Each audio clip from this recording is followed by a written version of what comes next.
What are the best talents in Hogwarts Legacy, and which ones should you completely ignore? So as everybody's aware at this point, there are a total of 48 talents that you can unlock within Hogwarts Legacy.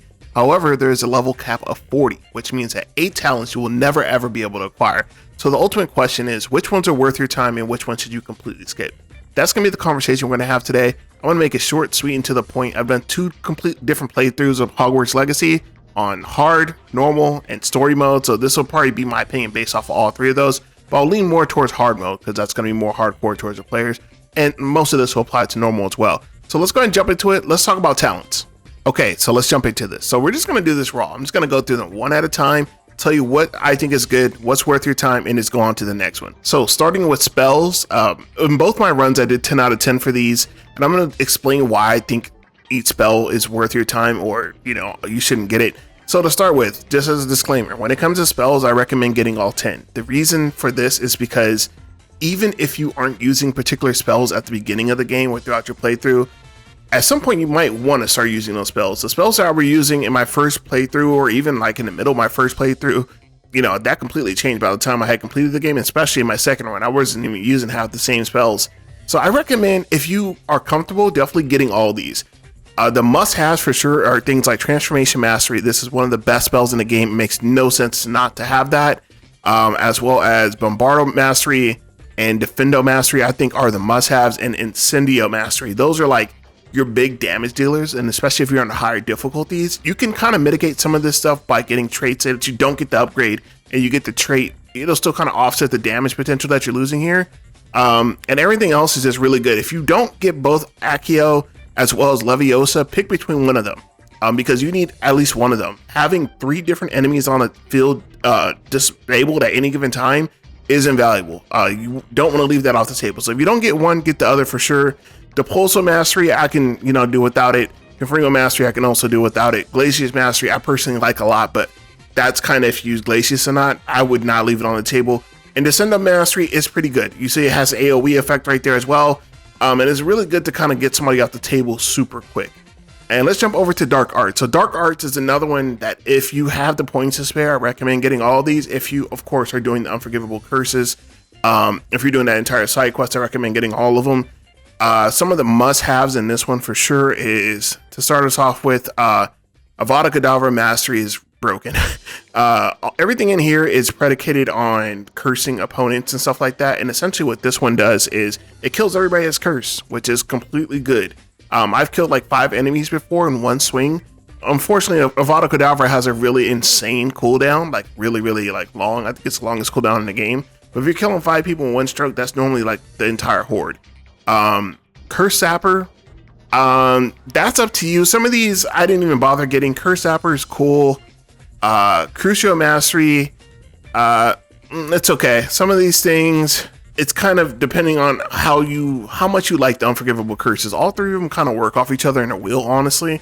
So the better you amp them up, the better it is. Things like Arrest Momentum as well as Flipendo, you can make them more useful because you'll put curse on opponents. In Flipendo's case, you kind of need that because I really don't like that spell outside of it. It is useful for trolls, but I don't think it's a really great spell. But having it apply curse every time it's used, it has the shortest cooldown of any spell in the game. So you could put curse on a lot of people, then Avada Kedavra, kill them all.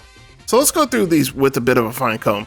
So Blood Curse, I didn't really bother with. I mean, it is good to do that, additional damage on other people, but I don't think it's that good, honestly. We already talked about Flipendo.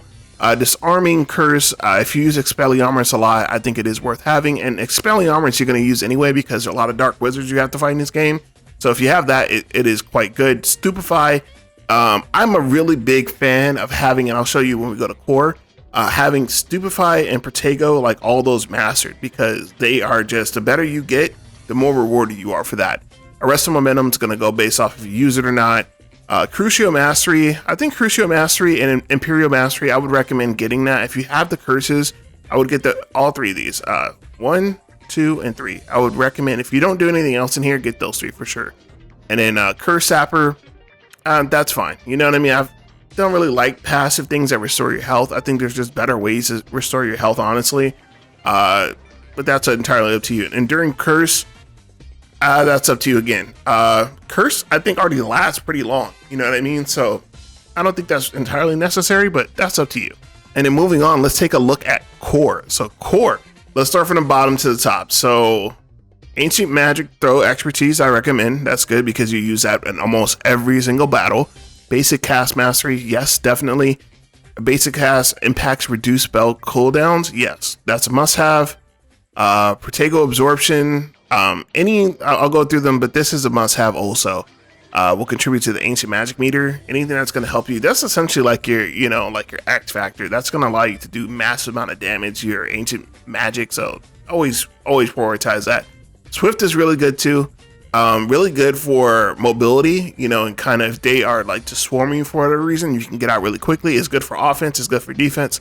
I personally like Swift a lot. I unlocked it in both my playthroughs. Definitely must have. Spell knowledge. So let's talk about all 4 spell knowledges. So I personally still don't think after my second playthrough that it's necessary to have all 4 charts worth of spells. I think it's a waste, if I'm being honest with you. I only ever had 2. And in most of the times I was only really using 1. It depends on what your real spell loadout is. If you really want to be as versatile as possible, having all 4 is good. But I think it's a bit of a waste of talent points. That's just me though. I would not use my talent points on something like that. It is good to have layouts for something like trolls, dark wizards, goblins, wild animals, stuff like that. It's more convenient, but it's not necessary. I think it's the fact that if the game didn't freeze when you went into that menu to switch, then maybe, but the fact that the whole game freezes when you go to switch it anyway, it's not like, it's a little bit of an inconvenience, but I never found it too bothersome. That's just me though. Revelio Mastery, I never got. I think Revelio in its base form is already incredibly good. You can do that at the bottom of a building and it illuminates like 75% of the way up. I don't really think you ever need that. Didn't get in either one of my playthroughs. Protego Master expertise, yes, that's a thumbs up. Basic cast airborne absorption, that's good as well. That's just, if you're juggling somebody in the air, it's going to give you some ancient magic meter. Really good stuff.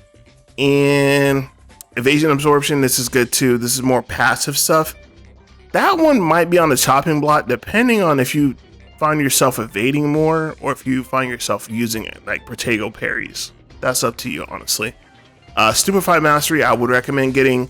It stuns him for a longer period of time, takes him out the battle.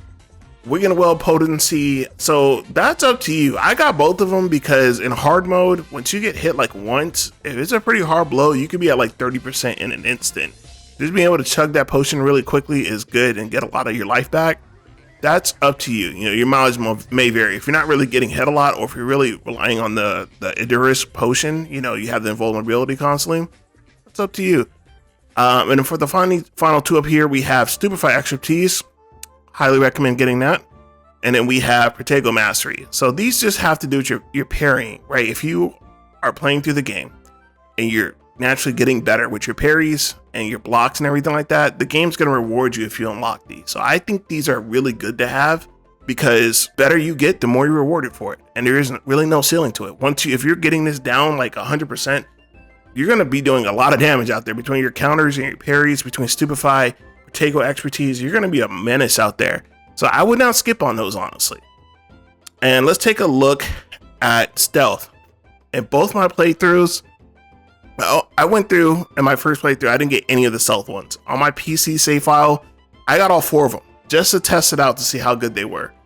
And if you enjoy the stealth playstyle, I am glad that it is in the game. I will stand firm in that. I think having more options is better than not, but I think it's a bit irrelevant. I think that the enemy is it's pretty lenient from its base form. Like literally you can be right behind somebody and they won't hear you. You can just, Petrifies Totalis them.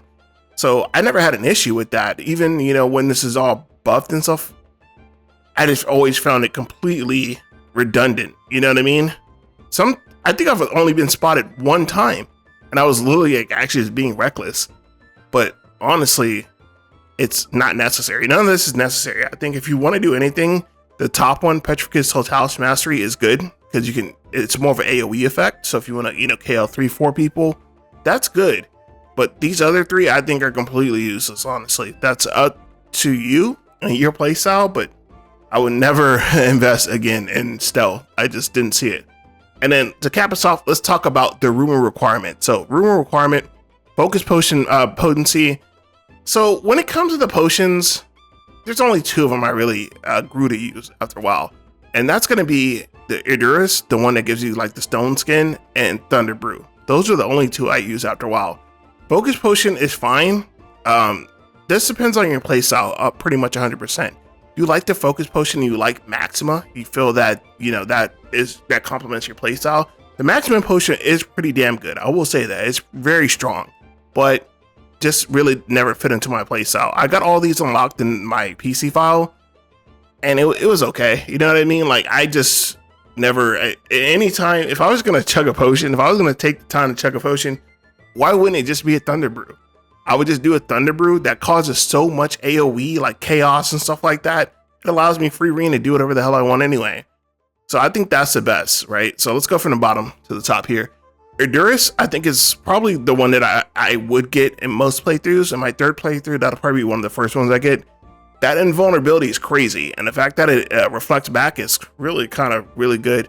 Invisible potion potency, I feel the same way about that as I do with stealth. If you're playing the game correctly, you should never be in a situation that's like it's like the ultimate panic maneuver.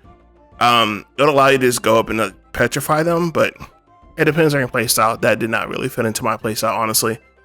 Fertilizer, I think, is pretty hilarious because it allows you to just like spam the plants. I'm a very, very big fan of the plants as well as the Thunder Brew Potion. I plan on doing like a plants only run, so this is like mandatory for me. I think it's just absolutely silly if you really use the Chinese chomping cabbage, which I do a lot. One of my favorite things in this game. Headache is good as well. The only thing I don't like about the mandrakes is they don't allow you to do anything else. You have to sit there and hold the mandrake, which is fine, you know, I guess, but it doesn't. I like to be able to multitask, so the other two plants just work better for me because they can do their thing and I can do mine. If you like the mandrakes, it's a worthwhile upgrade. Didn't flip my playstyle at all. Not worth the time. Maxima Potion is good. I think if you're really good at like combo strings, or you actually have like those 3 or 4 templates worth of spells, you can set up some insane stuff with Maximum Potion. If you just keep that string going, it can get crazy out there. Thunder Brew Potency, I think, is 100% must have for most players. It's one of the best talents, honestly. That is broken. That is literally like having like Captain Commando from Marvel 2, or like literally just like having, I don't know, man, Doctor Doom from Marvel 3. It is like the best assist in this game. Because when I did my hard mode playthrough and I was doing all the bandit camps, I would just literally pop that Venomous Tentacula, and I didn't really even have to do anything with Imperial one person, and that was it. That was pretty much the entire, I didn't have to do anything. It's incredibly strong. Focus Potion, we already went over that, and then Noxious. I would recommend getting this because it's too good. It allows the plant, it's just, if you guys aren't familiar with the Venomous Tentacula, what it is like a turret. You put it down, it shoots at targets. That's all it does. And it lasts for a pretty decent time. Once it's upgraded though, it automatically breaks shields and does like way more damage. And all of this is not factoring in traits. If you factor in traits, the plants are like the strongest thing in this game after the Unforgivable Curses, because it's all completely self-sufficiency. You can pop a Thunder Brew, throw out 2 Venomous Tentacula, Chinese Cabbage, and like, all you have to do is not get hit. I did all four rounds of the Dark Wizard Arena and barely got scratched, you know, on hard mode. It's really that strong. I think it's incredible to use. And then Focus Potion, it's up to you. You know, I would not prioritize it. That would be one that would be left on the chopping block. So let's do this real quick. So the ones I wouldn't recommend getting or wouldn't bother getting, Stealth, these bottom 3, I wouldn't bother with. The top one is fine. Dark Arts, Flipendo, if you're using it, that's cool. And then the one that heals you, I think is fine, but I wouldn't, and then Blood Curse, so yeah, I really wouldn't bother too much with Curse Zapper or Blood Curse, depending on how you're playing, because once they're cursed, like the entire prerogative is to get them off the field as quickly as possible. So I wouldn't really even bother about like dealing damage to other people, because the whole goal is to put like 4 or 5 people under curse and then just Avada Kedavra them all at once. So that makes that slightly redundant. It is good to get the health back, but I just prefer to just pop a potion. That's, you know, that's entirely up to you. Core, as I mentioned before, the other 3 templates I think are just useless. You know, I wouldn't bother with 2 and I wouldn't bother with 3. That's just me. Superfly Mastery, definitely get that. And then there's another one in here I wouldn't recommend, Revelio Mastery. So if I had to leave talents on the table every single time, it would be 1, 2, 3. And then these 3. If you just did that, you could get everything else in the game.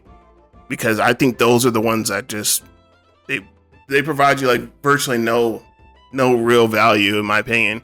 Outside of everything else that the game's talents has to offer, I just think they're just way too overshadowed by everything else.